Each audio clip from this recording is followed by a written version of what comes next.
Welcome to Annette on Life, Liberty, and Happiness. Today I'm going to be talking about this book, 1 Second After, by William Forstchen.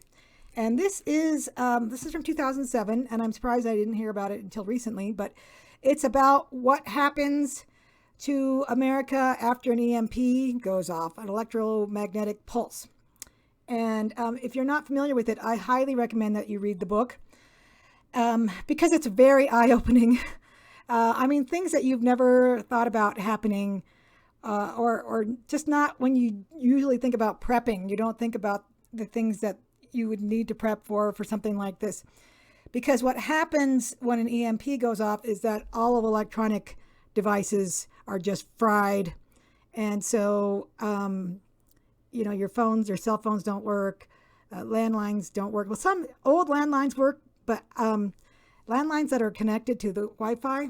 Well, in the book, even the landline didn't work. So I'm just going to say, just count on losing all of your everything, including landlines, if an EMP was to go off. And so it was interesting because in the book, things start happening fairly quickly, right? So first of all, you can't communicate with anyone, so you're completely cut off.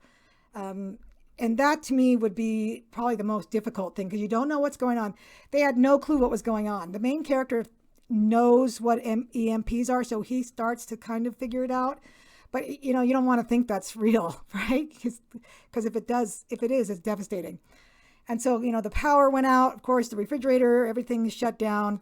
But the worst part is, I think, not knowing what's going on, not being able to call your local authorities and find out, or turn on the radio, or check your email, or nothing. Everything is just black. It's a blackout, nothing. So at first, that's the freak out of what's going on. And then in the book, of course, most of the cars stopped working. Now, I've done a little research since then. It sounds like maybe more cars than what the book kind of implies will work, but still not very many because most cars have a lot of electronics on board. So there's no transportation. And he had an access to an Edsel. That was his mother-in-law's, and it worked. And it talks about how like old VW vans and VW bugs worked, and old World War II Jeeps, and there was even an airplane from World War II that they were able to get running. But most vehicles just stalled out.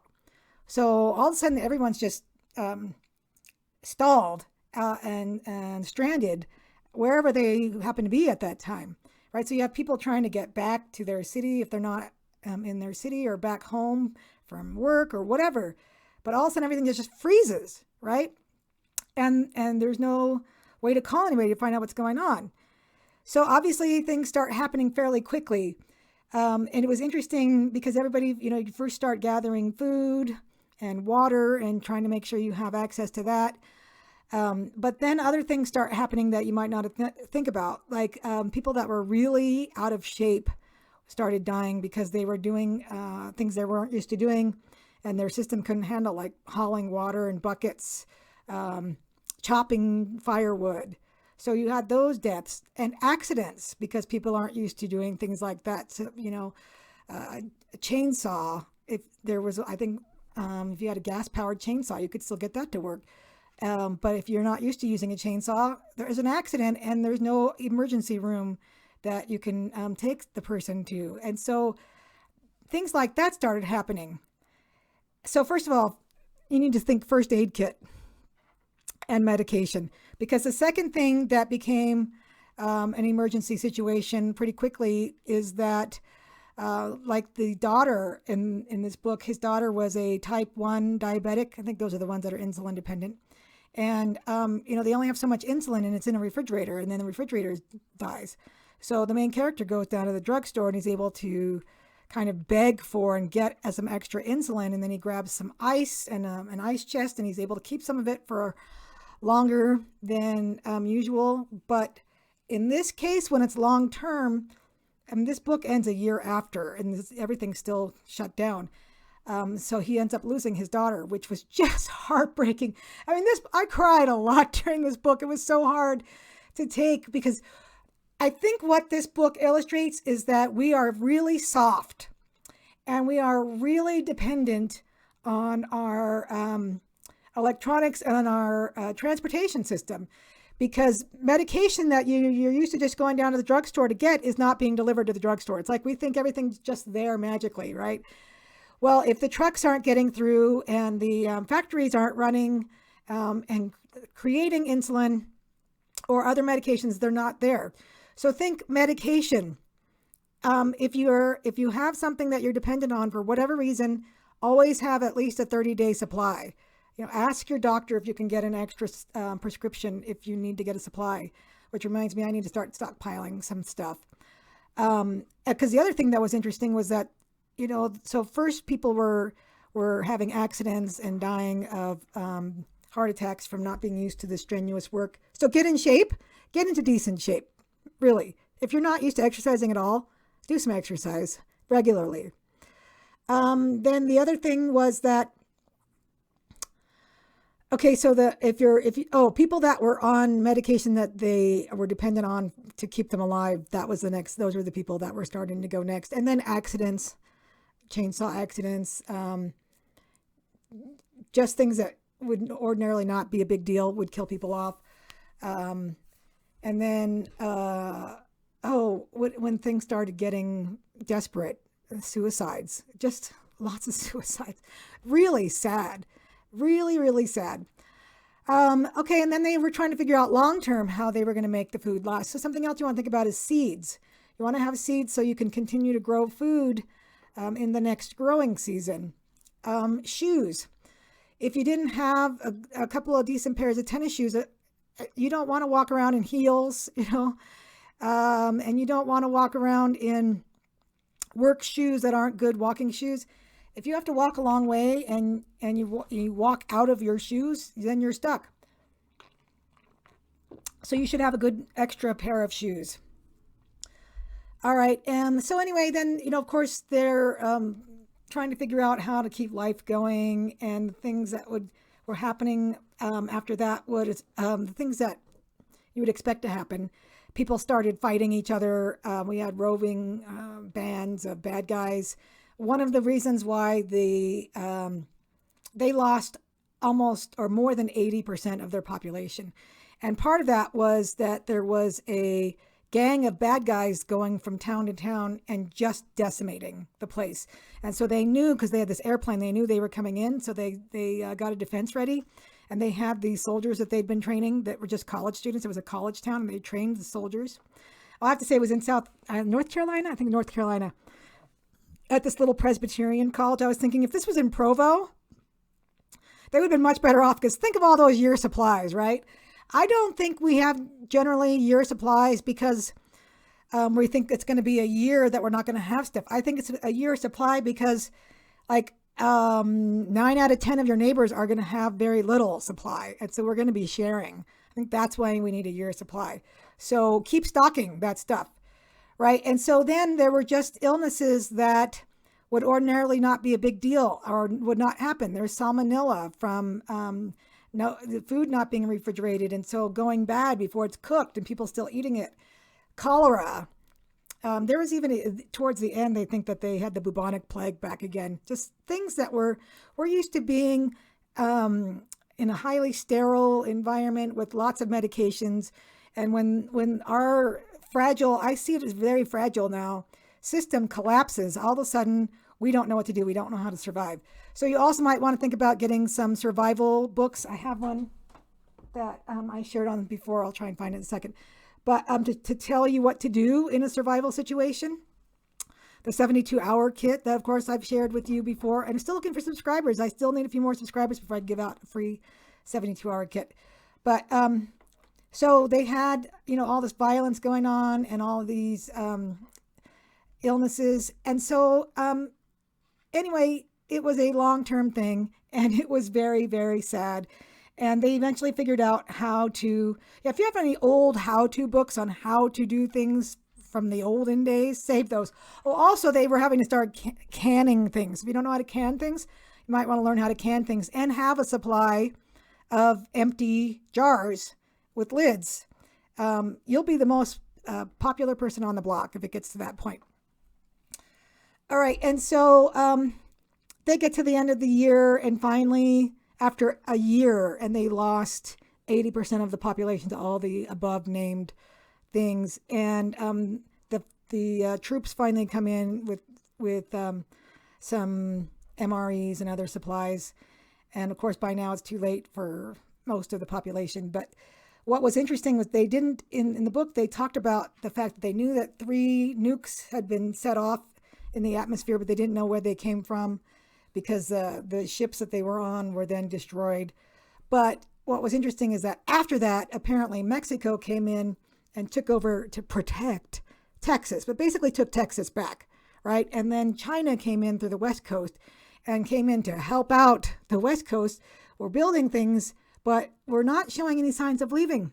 So I suspect that it was China. And I could see China doing something like that. They've got this Belt and Roads initiative where they go in and basically build infrastructure in these little countries like Pakistan, and then use those belts and roads to transport stuff to China and to get natural resources they need there because they have so many people. But I could see China doing something like that. So you just want to start thinking outside of the box on a lot of things. Ammunition and guns. They were using ammo as that was like the #1 currency there, because you could, if you had ammo and weapons, you could go out and shoot your food. So you need to stockpile as much ammo as you can. All right, and read it. Really, read this book. It'll wake you up. It'll get you back to prepping again if you stopped for some reason. After reading that, I can't stop thinking about the holes in my preparation and how I'm going to fill those. So now that maybe I've scared you a little bit, I wanted to tell you about this article I found on whether or not it's likely that we would ever be hit with an EMP. And it's called "Trump Issued an Executive Order to Prepare for an EMP Attack. What is it and should you worry?" I already told you what an EMP attack is. What they're saying is that it's basically not very likely because a country that has nukes that would think about doing it would be deterred by the fact that we would hit back. And that even if they set off an EMP attack, we could still retaliate, that our nuclear infrastructure is designed to withstand an EMP attack. So first of all, they would be deterred. But secondly, that it's very technically difficult to do. So they kind of poo-poo the concern about an EMP. But what was interesting is something similar to an EMP attack that we should be a little concerned with. And it says the sun. It says, while solar GMDs rarely occur, let me find it. Oops. They can indeed interrupt power for an entire city, as happened in Quebec for nearly 9 hours in 1989. That has the same kind of disruptive potential as a nuclear EMP. Although just in one city, I mean, that's terrible. But at least it wasn't the whole country. I mean, in this book, it was the whole country. So, but, okay, so GMD is a natural solar superstorm known as a geomagnetic disturbance, which has about a 10% chance of occurring every decade, according to NASA. An event like this took place in 1859 and caused telegraph circuits to catch on fire. It says, though an EMP is not directly harmful to people, it could lead to deaths by shutting down medical, transportation, communication, banking, finance, food, and water systems. If in the worst possible scenario, a large-scale EMP could have effects like Hurricane Katrina, but on a national scale, like the book. So anyway, back to GMD. All right. How would a natural GMD blast be different from other large-scale natural disasters like a hurricane? Time. Electromagnetic incidents could occur within seconds or even milliseconds over large areas of the country, the relative unpredictability of which could undermine disaster response. In areas where the power infrastructure is especially interconnected, failures could cascade. There's also an important difference between the nuclear EMPs and solar GMDs. The former requires an attacker intent on and capable of launching such a threat. The latter is an inevitable natural event. For a lot of reasons, governments and terrorists are highly unlikely to launch an EMP attack. Space weather events, on the other hand, happen with some regularity. The first might occur, the second eventually will. So, and then they just go on to talk about how Trump wrote this executive order to look into how to prepare for an EMP and how, it may or may not make a difference because we don't really know enough about it, and it winds up by saying, but the burden of proof remains on the administration to demonstrate whether taxpayer dollars invested in resilience are worth taking away from other national policy priorities. Because it's so unlikely that an EMP would happen, and even a GMD is not all that likely. And how many millions or billions of dollars would it take to try and prepare for one? And then I found this on the Department of Homeland Security. DHS combats potential electromagnetic pulse attack.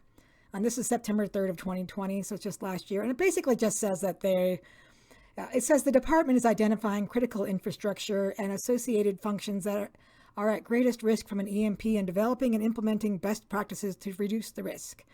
It doesn't say what those best practices are. You can go and look up this EMP program status report on it if you want. But the long and short of this is it's not that likely to happen, but the solar thing could happen. And so you could be in your city and you could lose power for a long time or a short time. But other things can happen that might have a similar effect on our infrastructure.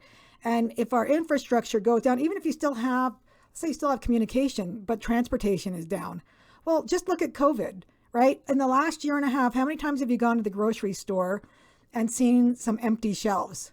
It's happened a lot, right? And even Costco is now putting a limit on what you can buy. I went over there the other day, you could only buy one thing of toilet paper and one thing of water. And so we're not always guaranteed that we're going to have stocked shelves, even when our infrastructure is not collapsed. I mean, with COVID, it was just that people were not going to work.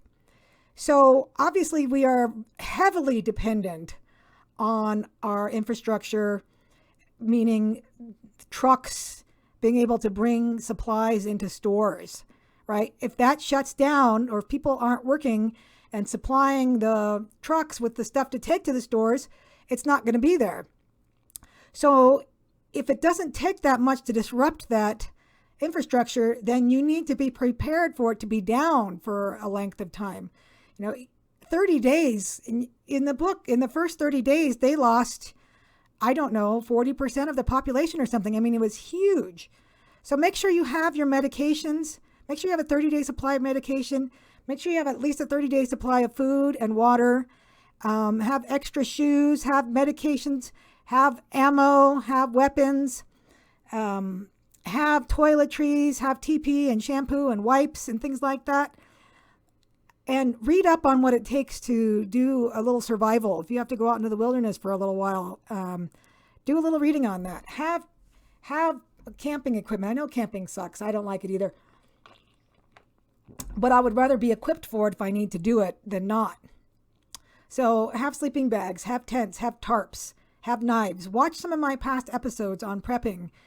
Also, I'm going to be doing an episode fairly soon, hopefully with my friend Nate again, on a fairly cheap Christmas present that is going to be the beginnings of a 72-hour kit that you can give to people. I think we were going to call it a seed bag, because we're just going to give you the seeds, basically. Seeds! Don't forget to have seeds in your prep. But we're going to be doing this episode pretty soon that will give you some ideas of, if you know people who have not started to prep or need to work on their prep and you want to give them this as a Christmas present, I think starting now and moving forward, giving people gifts that are about prepping are really, really, really a good idea. Okay? They will come in way more handy than the latest electronic gadget or whatever. We don't need luxuries right now. We need to be prepped. We saw what happened with COVID. I don't think it's going to get any better from here on out, frankly. So whether it's the federal government just collapsing or civil war, heaven help us, start praying, pray a lot, but be prepared and think about those things that you don't ordinarily think about and include those in your storage. All right. And for those of you that don't know, I have a radio show, Annette on America, that airs on AM 560 here in the Denver area. I think it even goes as far as like Kansas. But you can listen online.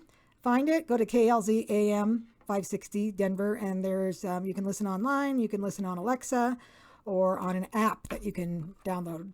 And so I would love to hear from you about my podcast or about my radio show. You can email me at Annette@AnnetteTalks.com.